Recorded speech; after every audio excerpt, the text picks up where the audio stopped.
मुश्किलों से भाग जाना आसान होता है, हर ज़िंदगी पहलू का इम्तहान होता है। डरने वालों को ज़िंदगी में मिलता नहीं कुछ, पर लड़ने वालों के कदमों में जहान होता है। जी हाँ दोस्तों, जय हिंद जय भारत। दोस्तों मेरा नाम है विपुल और आज के इस वीडियो में कवर करने वाला हूँ 10th स्टैंडर्ड के यहाँ पर साइंस पोर्शंस यानी फिजिक्स, केमिस्ट्री एंड बायोलॉजी से रिलेटेड जो भी आपके इंपॉर्टेंट MCQ क्वेश्चंस है जो कि आपके एग्जाम के पॉइंट ऑफ व्यू से बिल्कुल ही रिलेवेंट है। सो गाइस, बिना टाइम वेस्ट किए चलिए वीडियो को स्टार्ट करते हैं। सो डिस्कस करने वाले काफ़ी कुछ जाने को मिलेगा। So alert to know, alert to discuss as well before we begin go to subscribe my channel and press the bell icon. First of all start करते हैं। फर्स्ट क्वेश्चन दिया है, देखिए ये बायोलॉजी से रिलेटेड क्वेश्चन है। किस तरीके से हम इसका आपको आंसर आउट करते हैं, किस तरीके से थिंकिंग से, ठीक है। तो देखिए यहाँ पर किस तरीके से फर्स्ट यहाँ पर देखिए मस्तिष्क उत्तरदायी है किसके लिए, तो यहाँ पर मस्तिष्क किसके लिए रिस्पॉन्सिबल है, ठीक है। तो यहाँ पर हमको लगता है सभी के लिए रिस्पॉन्सिबल है, सोचने के लिए भी, हृदय स्पंदन के लिए भी, शरीर के बैलेंस बनाने के लिए, सभी के लिए है। तो यहाँ पर डी वाला करेक्ट होगा। D is the right answer for next question. बढ़ते हैं सेकंड क्वेश्चन से। निम्न में से कौन सा मानव माया जनन तंत्र का भाग नहीं है, ठीक है। तो यहाँ पर फीमेल का कौन सा भाग नहीं है, तो अंडाशय भी है, गर्भाशय भी है, डिम्ब वाहिनी भी है, यही वाला नहीं है। तो यहाँ पर नहीं पूछा है। तो ये जो यहाँ पर नर जनन तंत्र का भाग है शुक्रवाहिका, ठीक है। तो यहाँ पर C is the right answer for you. परागकोश में क्या होते हैं, परागकोश में पराग के कण होते हैं। गाइस आप लोग को तो पता होगा, ये परागकोश जो होते हैं ये पुंकेसर के हिस्सा होते हैं। तो यहाँ पर डी वाला करेक्ट होगा, ठीक है। D is the right answer पूरी। घोंघा किस समुदाय का प्राणी है, घोंघा जो है मोलस्का है, एकानोडर्मेटा नहीं है, ठीक है गाइस। यहाँ पर मोलस्का ग्रुप में आता है।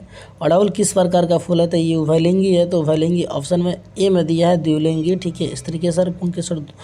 प्रकाश के परावर्तन के कितने नियम होते हैं, तो आप लोग जानते हैं 2 नियम होते हैं। आपतन कोण परावर्तन कोण के बराबर होता है।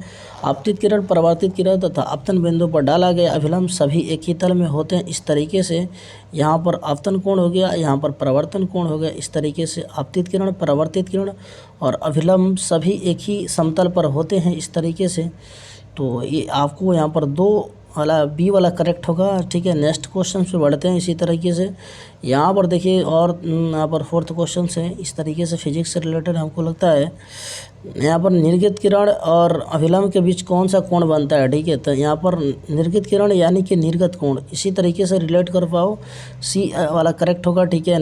1 मीटर फोकस दूरी वाला उत्तल लेंस की क्षमता, उत्तल लेंस की क्षमता होती है पॉजिटिव होती है, क्योंकि उसकी फोकस दूरी क्या होती है, पॉजिटिव होती है। तो इसी तरह से आप लोग देखेंगे तो यहाँ पर बी वाला करेक्ट होगा। अब अगर चिन्ह से देखेंगे तो फिर चलिए इसे देख लेते हैं किस तरीके से आता है। पीच कस टू 1/1f होता है, ठीक है। फोकस दूरी होता है तो 1 और फोकस दूरी 1 मीटर है। तो 1 से यहाँ दिए, 1 में 1 से भाग देंगे तो क्या आएगा, 1 आएगा, यानी 1 डायोप्टर। यहाँ पर उत्तल लेंस है तो यहाँ पर बी वाला करेक्ट होगा। चलिए नेक्स्ट क्वेश्चन पर। हीलियम के परमाणु के बारे के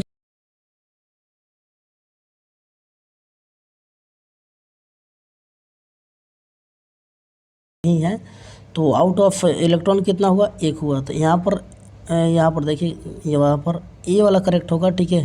नेक्स्ट क्वेश्चन पर बढ़ते हैं।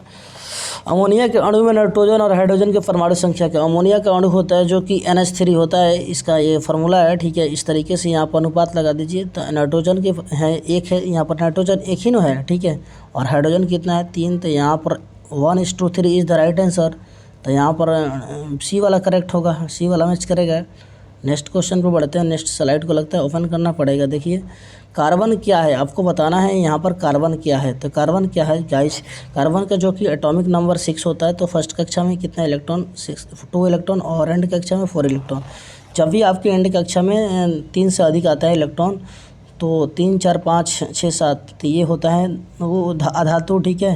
और 8 आता है तो उपधातु होता है, ठीक है। तो यहाँ पर देखिए 4 आया है तो ये आपको अधातु की तरह डिनोट कर रहा है। तो यहाँ पर बी वाला करेक्ट होगा, B is the right answer for you.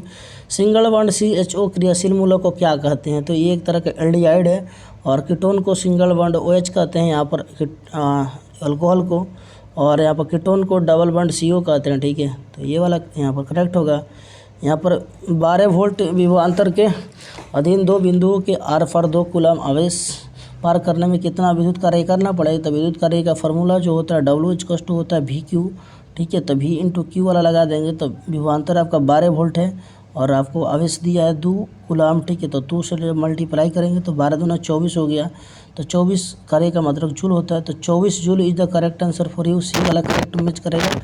यहाँ पर देखिए नेक्स्ट क्वेश्चन से यहाँ पर 10 ओम और 20 ओम के दो प्रतिरोध को श्रेणी क्रम में जोड़ना है। श्रेणी क्रम का फॉर्मूला होता है प्रतिरोध को डायरेक्ट जोड़ दो, R = R1 + R2। यहाँ पर दो ही प्रतिरोध है, ठीक है, इसलिए दो ही लिख रहे हैं, ठीक है। तो पहला 10 है, दूसरा क्या है 20 है, तो 10 20 में ऐड करोगे तो कितना होगा 30। और प्रतिरोध का ऐसे मात्रा क्या होता है ओम होता है, तो ये वाला करेक्ट होगा 30 वाला, ठीक है। तो यहाँ पर C is the correct answer for you.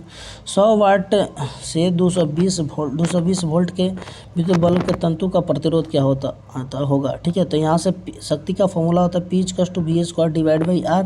तो यहाँ से आप R फाइंड करोगे तो V² / R के जगह प्लेस पर P आ जाएगा, ठीक है। तो V आपको दिया है 220, तो यहाँ पर स्क्वायर है तो डबल बार लिखोगे, 2 बार 220 डिवाइड बाई शक्ति कितना है आपको दे दो 100 वाट है, ठीक है। तो 100 वाट 2 से 2 जीरो कट गया।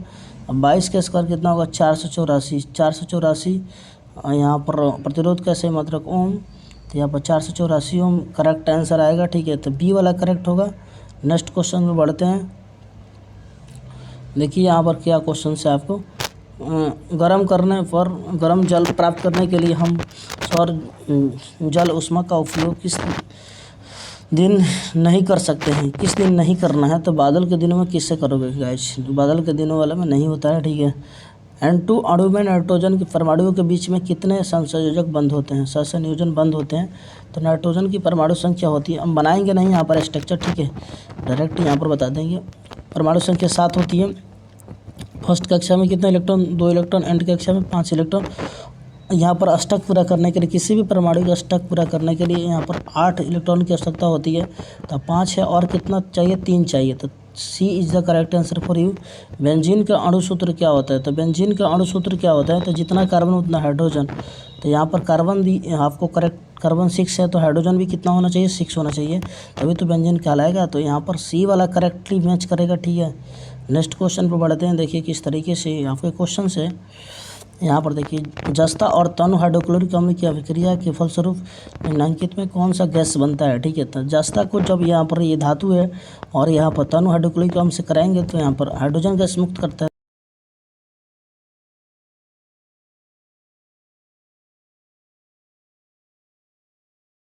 ठीक है, करेक्ट। सो गाइस कैसा लगा वीडियो, और इसी तरह के नए इंटरेस्टिंग वीडियो के साथ जुड़े रहिए और चैनल को सब्सक्राइब करके बेल आइकन को भी प्रेस करें ताकि आने वाला नई वीडियो का नोटिफिकेशन जस्ट क्विकली आपके स्क्रीन पर मिल सके। सो ये इस वीडियो का ending. Thank you for watching this video guys. Get knowledge, God bless you all. जय हिंद, जय भारत दोस्तों।